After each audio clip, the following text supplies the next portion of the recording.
Trey and I, we've been married for 5 years. It'll be 6 years.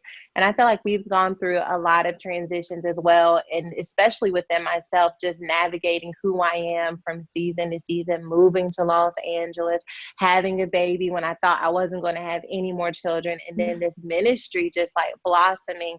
And so I've had to learn who I am and tutor him in the process, right? So I'm learning. And then I'm also a tutor in a subject that I am learning myself.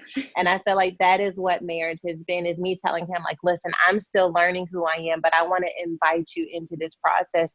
And I think that requires ultimately so much vulnerability, self-discovery in marriage. I don't know if it's possible without us having vulnerability with our partners, but I want to hear what you guys think, Dr. Anita and Oneka. Well, I remember really struggling in the beginning years. I struggled to figure out what to do with my name. The name change was a big deal for me. I have a really strong identity that's rooted in my family, particularly my mom, and we were just connected in that way. And so I took the name Phillips legally, but in my academic work, I was Graham Phillips. And I just tried to figure out all of these ways to like hold on to pieces of me. But gradually, it just kind of fell away and I became Anita Phillips. But I had to grow into who she was, and I had to learn what it meant, not just to be a wife, but to be Michael's wife. Because that was really a turning point for me, where I felt the Spirit leading me to change that prayer. And that was when he began to pastor, and I knew I needed to step up in some different ways.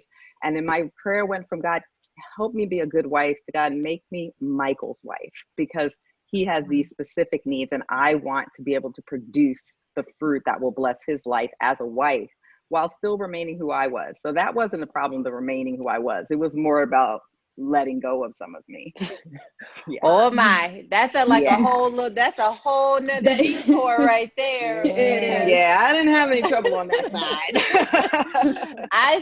Larissa, I saw you nodding your head, and I totally agree. Like, I kind of low-key felt fortunate that when Teray and I got married, I kind of already started working as Sarah Jakes, and I had books out as Sarah Jakes. And to be honest, I had finally fallen in love with Sarah Jakes. Like, I saw her scars. I loved her. I embraced her. I thought she was beautiful in spite of what she'd gone through. And like, who is Sarah Jakes Roberts? Literally, the person doesn't even exist. So I have to step into this role and give it body and give it life. But that does mean abandoning a part of myself. And that is a process. Pastor Oneka, I saw you nodding your head too. I want to know what you think about that. All of it. I'm just putting it out on the table with y'all today. Real talk, what's happening right now under construction. So what I'm learning about myself in this season is, my husband's my best friend. We have a very strong marriage. And to be quite honest, being a wife is my favorite post, and I feel like I'm really good at it. And I feel very confident in that part of my life. But what's interesting is leaning into my husband's needs in this season are different than what he needed in past seasons. And so what I'm having trouble navigating and what I'm walking out is just dying to the old season, because he loves that I'm strong. He loves that I have a thought about everything. We're a team, and we always invite each other into whatever it is that we're walking out. But as we're walking out, leading our church in this season and just all the different dynamics that we're facing as a couple, what I've found is he's needed more of my listening side in this season, less of my problem-solving strategy brain. And I find myself going back to Oneka before COVID, which Oneka before COVID was I just rattle off 1,000 solutions. But in this season, he needs me to be a listener, and he needs me to be a sounding board. And so I'm navigating that pivot and that shift. And I think that that's critical for me in this season, and critical for all of us, is just being willing to pivot, even if it was something that he used to love about me, which is I could rattle off solutions in a moment's notice. But now he doesn't necessarily, he wants to hear what I have to say, but first he wants me to hear him out. And so I'm dying to the old and walking into the new, but it's happening with a death, because I also miss my old Oneka. Oh, wow. Okay, so this is worthy of talking about, because our culture really makes marriage like the ultimate goal, right? And I don't know if there's enough discussion about walking away from who we used to be in order to step into this new dynamic. And I think everything about marriage, and especially the wedding into marriage, is, you know, it's the glitz and the glam, and it's beautiful and glamorous. But we don't really talk about that tension between like dying to your old self and getting married, and how far is too much, and how do we walk through that? What are you guys' thoughts on that? Well, you know, the word marriage is actually related to myrrh, which is associated with death. Wow. And so oh my, that's why we've been having a funeral. We've been having a funeral, didn't even know it. That's it. You call it a marriage, but it's really a funeral. It's marriage, right? In the Roman Empire, it was a tradition to put myrrh on the heads of those who were getting married to represent that they were dying to each other. And that's kind of the basis of our modern marriage ceremony. And so, yeah, we're talking about a Christ bride situation. There's some dying to be done in this. And we resurrect as one flesh. That's better. But man, we got to go down first. And some of us go down kicking and screaming. It took me a little bit. Included. I'm sorry. That's what you signed up for. No, it wasn't. And I have to mourn.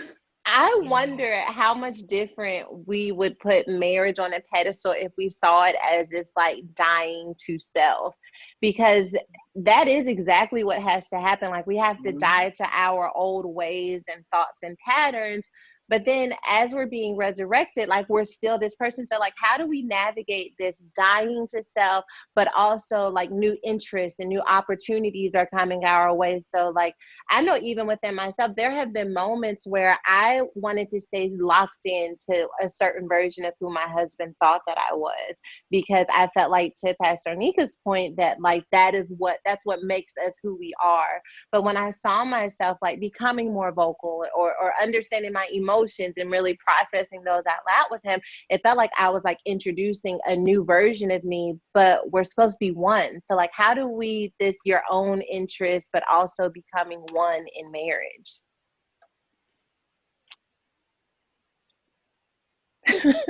I'll jump in. I think it's hilarious how when we pray, God send me, God use me, God change me, God break me. And that's a cry of our heart. That's the songs that we sing, that we blast, you know, on all the way up.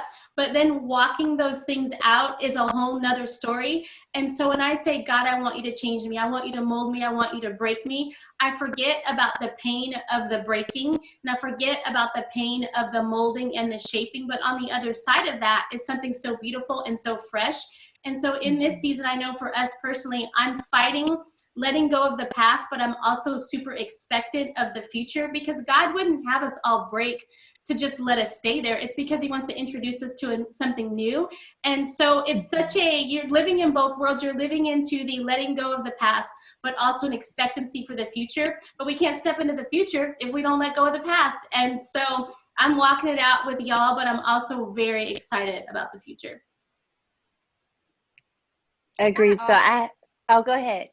Oh, I was going to say, I can also say that process of the dying to self is an ugly process. It's so ugly because you're so raw, you're so vulnerable.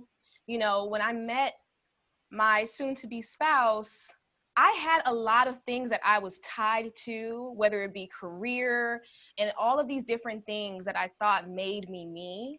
And when God convicted me of that, he stripped me down, and it was a really ugly process. And I started to battle with things like anxiety for the first time. I had never even seen that before. And here I am battling with these things, and it was spiritual warfare. And I thought I was going to be cute and saved and holy the whole time in this process. And that's just not what it was. So I think what God was doing in that period for me too was allowing me to strip away pride and really be vulnerable. This person that's going to spend the rest of their life with you is going to have to see you looking a little crusty every now and then, a little ugly now and then. And that was a real eureka moment for me in that transition of identity. It's not going to always look cute when you're becoming, you know? Let me tell you, crusty, I think he sees me more crusty than he does. then glowed up. Okay, especially in this especially. pandemic season. I was going to say, especially in this pandemic, honey, crust is what I got. Okay, Got what we got. You want a You pie? ought to 'Cause love me crust, like this. crust is what I got. Yeah. I think that it is much more challenging to die to yourself in a marriage when you haven't died to yourself in your relationship with God. So before you get into the marriage, like we have to have some type of, well, it would be ideal. I won't say we have to because, we don't have to do anything. Yeah. But when we've made a practice of learning to die to ourselves within the context of our relationship with God, I think that we understand the fruit that comes.